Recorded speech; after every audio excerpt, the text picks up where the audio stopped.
Hola compañeros y profesora, un saludo para todos. Nuestros nombres son Isabela Botero, Anderson Candanosa y Marta Camargo y hoy les estaremos hablando acerca de la ciudad-estado. El término polis proviene del griego y se refiere a los estados de la antigüedad que, organizados como una ciudad, disponían de un territorio reducido y eran gobernados con autonomía respecto a otras entidades. Las polis, por lo tanto, son ciudades-estado que existieron en la antigua Grecia antes del avance del Imperio Romano. Se caracterizaron por vincular el entorno rural con las urbanizaciones, una situación que se afianzó a mediados del siglo VII a.C. La sociedad de las polis podía dividirse en 3 estamentos de los cuales hablaremos más adelante. Cada polis gozaba de una clara independencia económica. Esto suponía que producía la cantidad suficiente de recursos para poder llevar a cabo la alimentación de toda su población. De la misma manera, cada una de ellas también disponía de independencia política. De las polis griegas siempre se ha resaltado de modo especial que no solo sus habitantes contaban con un importante espíritu cívico, sino que además fomentaban la participación ciudadana, de la cual hablaremos más adelante. Disponían de un culto religioso y abogaban por el mantenimiento de tradiciones y costumbres. A nivel territorial, la polis contaba con un centro protegido por murallas, rodeado por las zonas rurales en las que se desarrollaban la agricultura y la ganadería. En las polis más grandes vivían unos 10.000 habitantes, distribuidos en territorios de no más de 3.000 kilómetros. En concreto, a nivel urbanístico, todas y cada una de las polis griegas contaban con 3 elementos fundamentales que son los siguientes. Primero, la ciudad muralla, que tenía un marcado objetivo defensivo. La Acrópolis, que venía a ser la ciudad alta que se construía en una parte elevada del territorio. Su objetivo era que, en caso de ataque, en la misma pudieran refugiarse y protegerse todos los miembros de la polis. Asimismo, no hay que pasar por alto que en ese lugar también se procedía a construir importantes edificios para la comunidad, tanto de tipo religioso como político o económico. Y por último, el ágora. Este ejercía la labor de plaza pública y venía a ser el centro de la vida de la ciudad, ya que allí se desarrollaba, por ejemplo, la actividad comercial, mediante el desarrollo del mercado. Todo eso sin pasar por alto que también era escenario de eventos culturales y religiosos de diversa índole. Como les mencionaba antes, la ciudadanía es bastante particular para los griegos. En el caso de Esparta, ser ciudadano significaba, en primer lugar, una sola cosa: no ser esclavo. Sin embargo, es necesario recordar que allí donde instauraron democracias en sus ciudades, los griegos clásicos consideraron que había que ser mayor y varón de cierta edad para poder detentar la cualidad de la ciudadanía de pleno derecho, con lo que excluyeron de la misma a las mujeres y los niños. Esto es, que el colectivo de mujeres y niños se les consideraba en cierto modo ciudadanos de hecho, aunque no de derecho. Al niño nacido, que sería futuro ciudadano con voz y voto, y a la mujer, que es madre puesto que lo ha engendrado, pero que no tenía ni voz ni voto en la asamblea. La ciudadanía de derecho se reservaba a los varones mayores de edad e incluía las siguientes obligaciones. La primera obligación que tenían era ir a la guerra en defensa de la ciudad. La segunda era respetar a las deidades propias y a las leyes propias. Y la tercera era participar directamente en la asamblea de gobierno y defenderse o acusar en un litigio jurídico ante tribunales populares. Para terminar con la definición de ciudadanía, veremos cómo era la organización social para los atenienses. La organización social de Atenas estaba compuesta por 3 grupos. Primero, los ciudadanos, que eran hombres libres nacidos en Atenas de más de 20 años y con el servicio militar hecho. Ellos tenían derecho político y adquirían y poseían tierras. Luego están los metecos, personas libres y extranjeras que venían de otras polis, se dedicaban al comercio y la artesanía, pagaban impuestos pero no tenían derechos políticos. Por último, los esclavos, principalmente prisioneros de guerra, y no tenían derecho político ya que eran propiedad de su dueño. Características de las polis griegas. Una de las características de las polis griegas es que estas eran de pequeña extensión, como por ejemplo en Atenas, justo antes de la guerra del Peloponeso, esta tenía entre 250.000 y 275.000 habitantes, mientras que otras ciudades como por ejemplo Tebas tenía entre 40.000 y 60.000 habitantes. También otra característica de las polis es que este término era independiente de la forma de gobierno. Por ejemplo, la palabra tirano y la palabra polis se consideraban contradictorios. Sin embargo, Esparta es una región que había sido anteriormente gobernada por tiranos. pero se le llamaba también polis. Incluso también muchas, regiones que tenían un atraso en cuanto a su organización política, se les consideraba también polis. Todo esto sugiere que quizás el término polis estaba indefinido. Sin embargo, algo muy importante es que nunca se les consideraba polis a pueblos bárbaros ni a coaliciones de Estado. Ciudadanía. La palabra ciudadano estaba restringida solamente para ciertas personas en el caso de las polis griegas. Por ejemplo, en Atenas solamente los habitantes que eran hijos legítimos de matrimonios atenienses podrían recibir el título de ciudadanos. Incluso si una persona había nacido en un lugar diferente a Atenas, pero había vivido ahí toda su vida y había servido fielmente al ejército, no podría recibir el título de ciudadano si sus padres no constituían un matrimonio ateniense y si esta persona no había nacido en Atenas.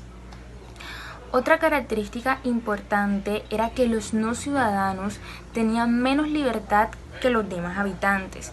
Además de esto, tenían menos oportunidades y se encontraban expuestos al rechazo social. Dado que existían todas estas restricciones para que una persona pudiera considerarse ciudadano, este organismo fue cayendo en decadencia y se llegó a un punto en el que la ciudadanía comenzó a venderse porque pues los ciudadanos eran solamente una parte pequeña del total de la población.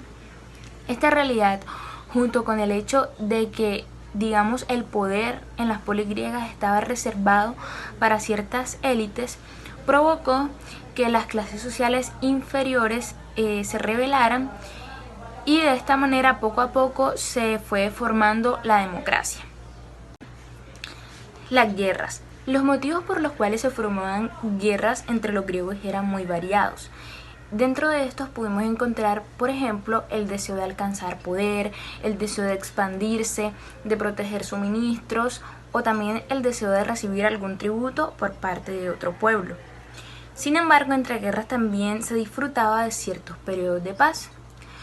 Todos aquellos griegos que vivían en las costas eran los más susceptibles a recibir un ataque de un pueblo extranjero, mientras que aquellos que residían en el continente gozaban de más periodos de tranquilidad.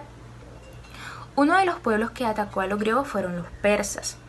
Como los persas ganaron, los griegos se vieron obligados a pagarles un tributo.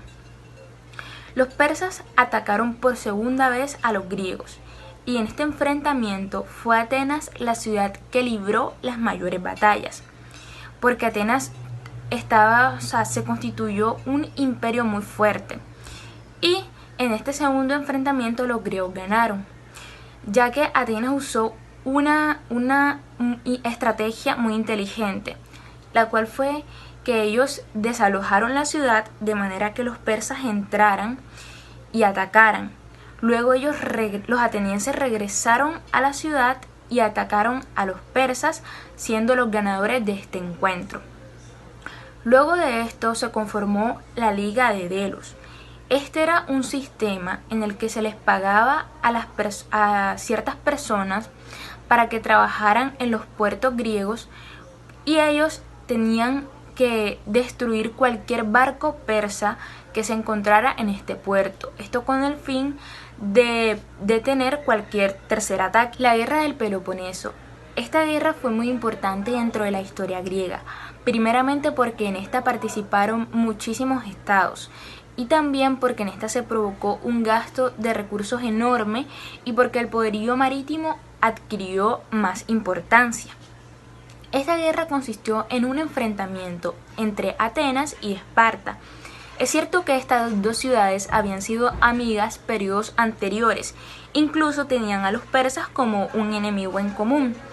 Sin embargo, esta relación poco a poco se fue deteriorando y se dice que la principal causa fue el gran auge de poder que tuvo Atenas, ya que con esto Esparta se sintió amenazada y decidió atacarle. La guerra del Peloponeso tiene lugar entre el año 431 a 404. Una característica importante de la guerra del Peloponeso es que durante esta se creó la Liga del Peloponeso. Esta estaba conformada por Esparta y sus aliados. Esparta logró que muchas regiones se convirtieran en sus aliados, muchas veces de manera espontánea y otras veces porque se les obligaba. En este enfrentamiento la ganadora fue Esparta. Se libraron varias batallas también con periodos de reposo, pero al final la ciudad de Esparta ganó y todavía no se sabe exactamente por qué, porque Atenas tenía constituido un imperio muy fuerte, pero se piensa que fue porque Atenas sufrió una decadencia política al morir Pericles, que era quien gobernaba en ese entonces. Las consecuencias de esta guerra, además de la caída del imperio ateniense, fue que Esparta se encargó de que cualquier unión política posible se destruyera, creando así un vacío de poder. Dicho vacío de poder se solucionó más adelante con la ayuda de Filipo II y Alejandro. Atenas fue la polis que dominó el imperio. Un tercio de su población vivía en la ciudad, y esta aumentó proporcionalmente hasta la guerra de Peloponeso. Su población consistía mayormente en los no ciudadanos, que eran libres, los esclavos y las personas más ricas, las cuales eran mayoritariamente rentistas, dado que eran poseedores de tierras, facultad que gozaban por el hecho de ser ciudadanos. Los no ciudadanos se dedicaban a ser comerciantes, prestamistas, y sus riquezas podrían ser incluso mayores que los que se consideraban ciudadanos. Los esclavos, por otra parte, rondaban el número de 60.000 a 80.000 y eran utilizados para la explotación minera y servidumbre doméstica. Poca relevancia tenían estos realmente en las manufacturas o la agricultura, actividades exclusivas para los artesanos y campesinos que eran considerados libres. En cuanto a las proporciones militares atenienses, según sus requisitos, eran aptos militantes alrededor de 40.000 a 45.000 varones adultos, casi un tercio de la población. Además, se llegaron a movilizar tropas para batallas de hasta 13.000 hoplitas, término utilizado para los integrantes de sus ejércitos. En Atenas, todo ciudadano debía prestar el servicio militar, lo cual los hacía un ejército de reclutamiento obligatorio, mas no se consideraban profesionales en sí. La parte política de Atenas se basaba completamente en la demos, como se referían ellos al pueblo o la ciudadanía. Este sistema político fue fruto de una evolución que empezó principalmente con, primero, la derogación de la tiranía junto con Esparta en los años 510 a.C. Luego, los primeros pasos de la democracia se dieron a manos de Clístenes, luego de 2 años de guerra civil contados desde el inicio de la derogación de la tiranía. Este sistema democrático adquirió continuidad y aplicación gracias a Élfiates, del cual no hay mucha documentación junto con otros personajes. Por último, la democracia fue consolidada durante el imperio y hasta la guerra de Peloponeso a manos de Pericles, con el sistema final que se estudia de Grecia clásica. Dicha democracia se fundamentaba en la afición de los ciudadanos a la política y daba por sentados que todos y cada uno de ellos tenía aptitudes e incluso oportunidades de participar en el gobierno. Este sistema estaba compuesto por la asamblea, el consejo, los tribunales y otros cargos de ocasión. No existían representantes, no había burocracia, tampoco existían partidos políticos y mucho menos entre estos cargos se efectuaba ningún tipo de jerarquía. Todos rendían por igual cuentas a la demos, la población en sí. La asamblea, que era la que tenía la soberanía, dado que era donde participaba la población, tenía cada ciudadano derecho de asistir y a tomar parte a las deliberaciones allí planteadas, para ya sea propugnar enmiendas, votar en declaraciones de guerra o paz, impuestos, regulaciones, etc. La asamblea se reunía 4 veces cada 36 días y con el pasar del tiempo las reuniones se hacían más frecuentes y todo ciudadano mayor de 18 años podría asistir si quería. Este conglomerado representaba la demos, o sea, el pueblo. Por otra parte, los tribunales de justicia estaban compuestos de 6.000 ciudadanos encargados, escogidos por sorteo, y también representaban a la demo en los asuntos que les concernían. Además estaba el consejo. Este estaba compuesto de 500 miembros escogidos también por sorteo, de los cuales podían pertenecer más de 2 veces en su vida. La duración de este cargo era de 1 año y sus funciones eran los trabajos preparatorios para las reuniones que daban lugar a las asambleas.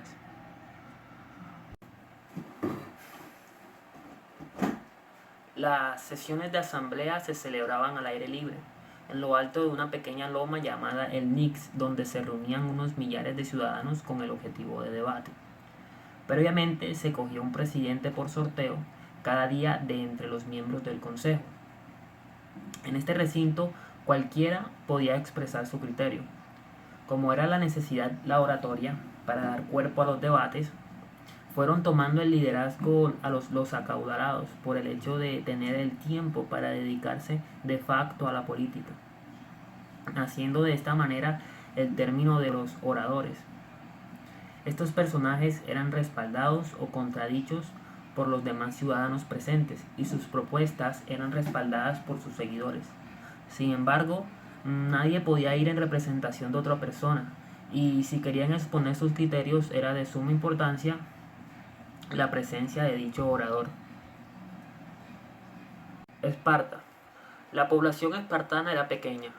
Sus ciudadanos no eran libres y se dividían en hilotas, que eran los trabajadores de la tierra en calidad de siervos, y los periecos, que conservaban su libertad y sus tribus a cambio del poder absoluto de Esparta en cuanto a sus milicias y a sus relaciones exteriores.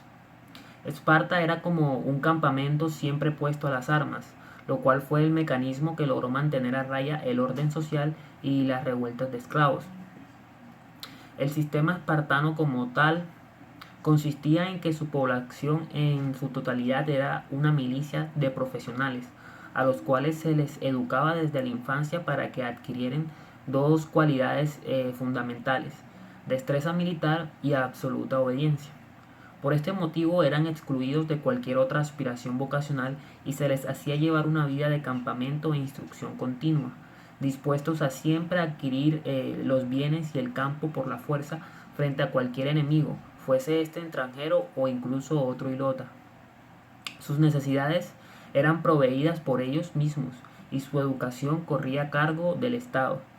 Además, se garantizaba su obediencia por leyes que tendían a evitar desigualdades económicas y toda forma de acaparamiento de riqueza.